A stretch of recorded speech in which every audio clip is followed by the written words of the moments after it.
Hello everyone, welcome back in my video. So today's our topic is land use pattern in India. So हम लोग बच्चा 10th class का geography पढ़ रहे हैं और ज्योग्राफी का चैप्टर नंबर फर्स्ट हम पढ़ रहे हैं and it is resource and development. Resource and development. In the previous video we know about the land resource and the utilization of land. In this video we know about the use pattern in India. Specially हम India की बात करेंगे कि India में किस तरह से land का को यूज़ किया जाता है, लैंड यूज पैटर्न किस तरह का है. सो इट इज़ डिटरमाइंड, किस चीज़ के लिए डिटरमाइंड कि लैंड को किस तरीके से यूज़ किया जा रहा है, उसका पैटर्न क्या है यूज़ करने का. So it is determined both physical as well as human factor.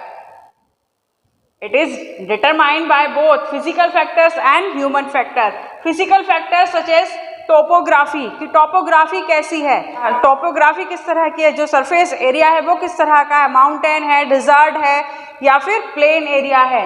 And the climate of the area, वहाँ की क्लाइमेट किस तरह की है, सॉइल टाइप किस तरह की है. तो ये सारी जो है फिजिकल फैक्टर्स है, ये डिपेंड करते हैं किस पर कि वहाँ की लैंड को किस तरह से यूज़ किया जा रहा होगा. And the human factors, human factor density of the population, कि वहाँ की पॉपुलेशन कितनी है, टेक्नोलॉजी किस तरह की अवेलेबल है वहाँ पर, वहाँ का कल्चर किस तरह का है, वहाँ का ट्रेडिशन किस तरह का है. तो ये सारी चीज़ों पर डिपेंड करता है कि वहाँ की लैंड को किस तरीके से यूज़ किया जा रहा होगा. So total geographical area of India कितना है, पढ़ा था ना 9th क्लास में फर्स्ट चैप्टर में. तो total geographical area of India, yes it is 3.28 million square kilometre.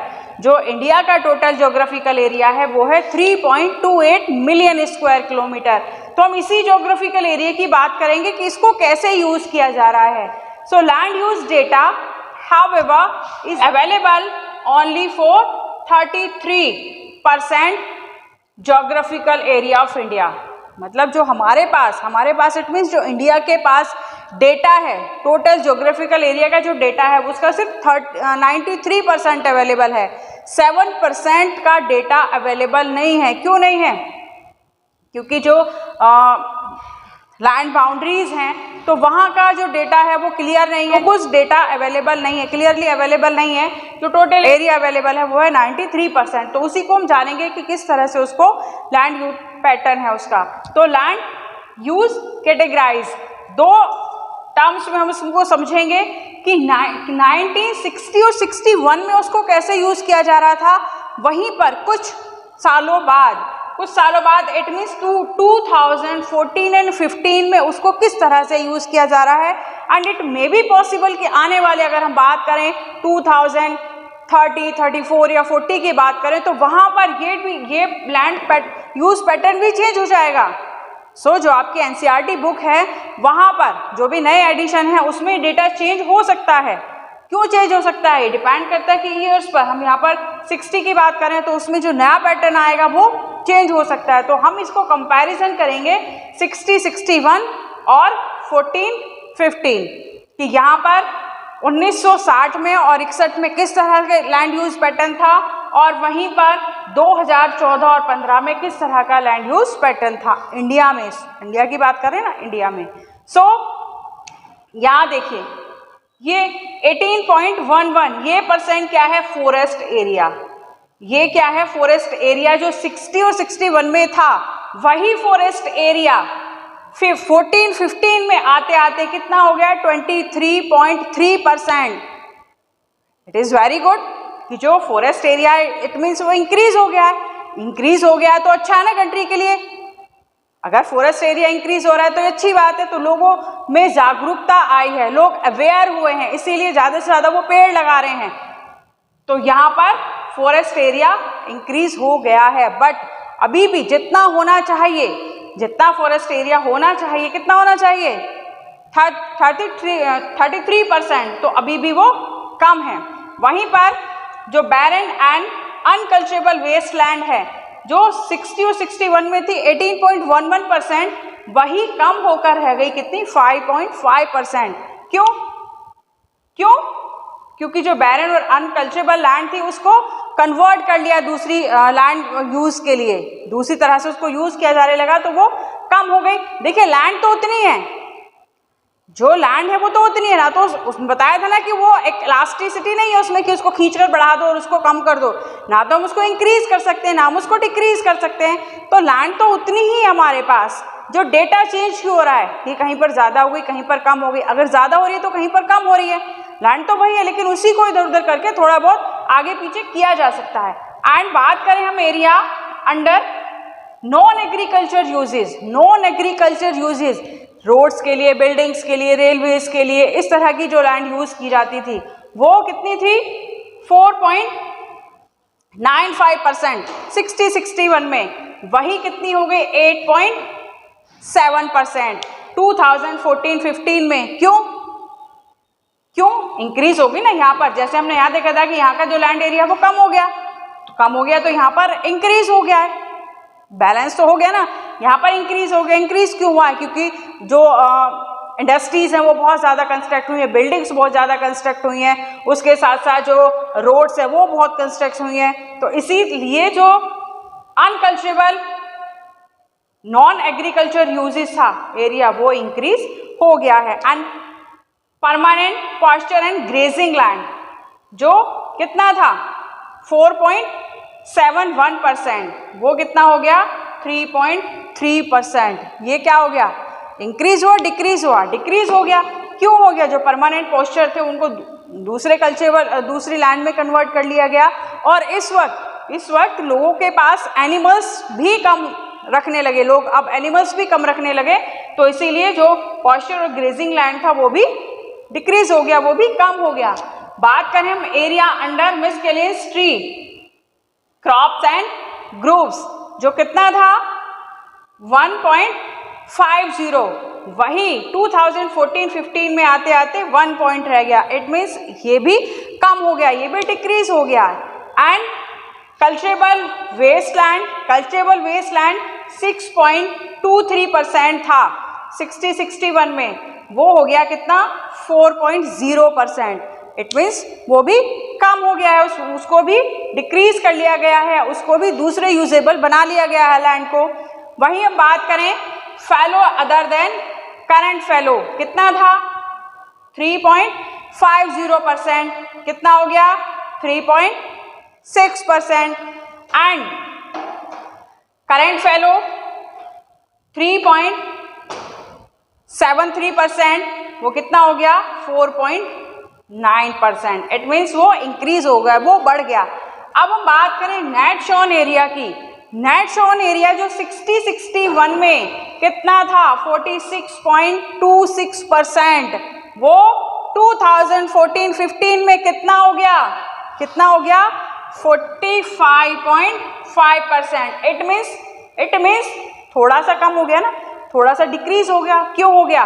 कि अब बहुत सारे लोग ऐसे हैं, यहाँ पर बहुत सारे लोग इंक्लूड थे एग्रीकल्चर में, अब यहाँ तक आते आते मोस्ट ऑफ द पीपल्स चाहते हैं कि वो जॉब करें, दूसरे बिजनेस करें, तो उन्होंने एग्रीकल्चर को छोड़कर दूसरे काम करने शुरू कर दिए, तो यहाँ पर जो नेट शोन एरिया है वो कम हो गया, डिक्रीज हो गया है।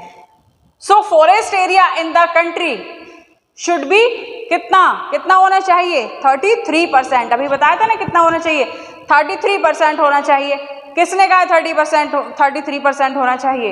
ये भी तो आ रहा होगा ना दिमाग में, कौन कहकर गया कि 33% होना चाहिए?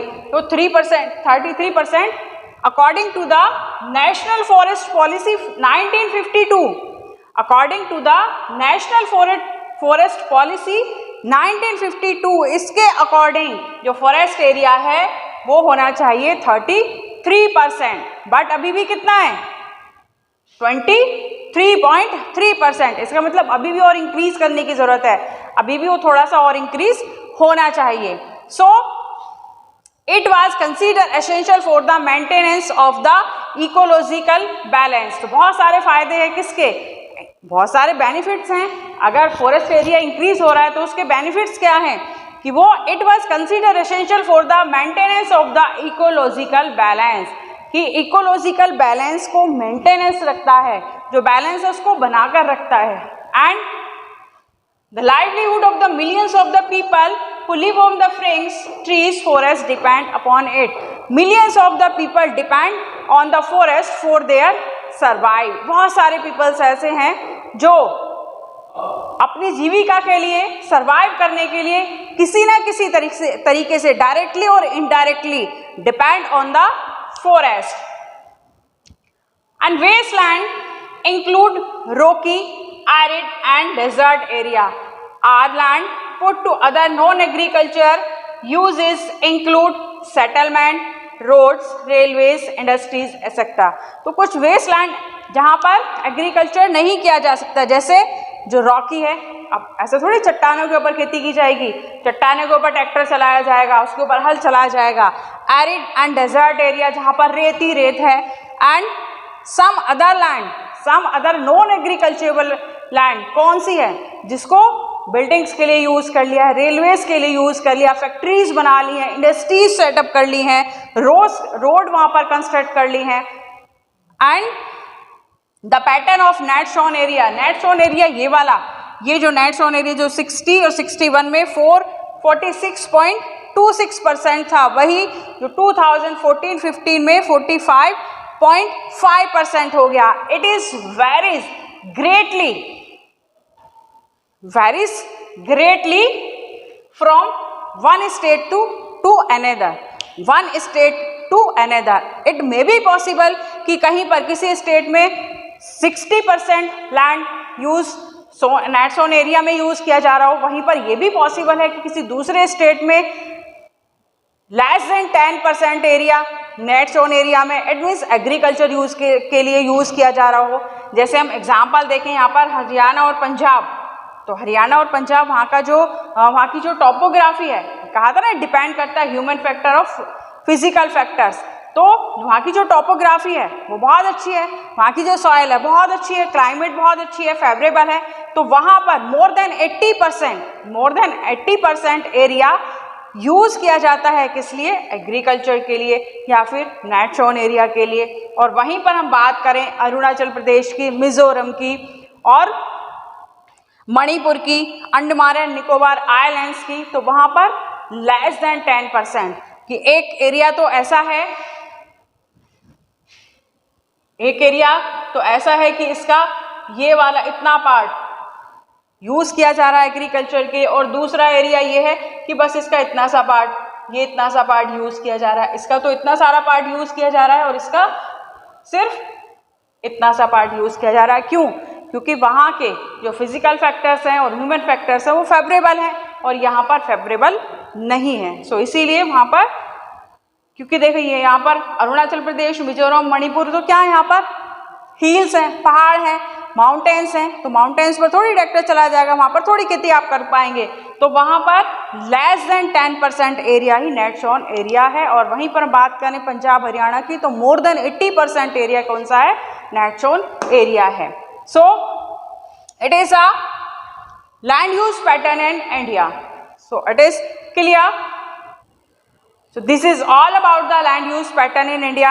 कि इंडिया में लैंड यूज किस तरह से की जा रही है, लैंड यूज करने का पैटर्न किस तरह का है.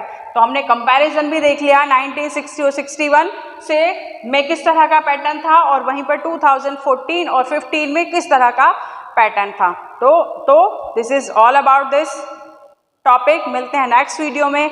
And in the next video our topic will be land degradation and the conservation of the land, कि उसके लिए चैलेंजेस क्या हैं और उन चैलेंजेस को ओवरकम करने का तरीका क्या है. तो मिलते हैं नेक्स्ट वीडियो में. Till then stay connected, watch my video. Thank you very much and good bye.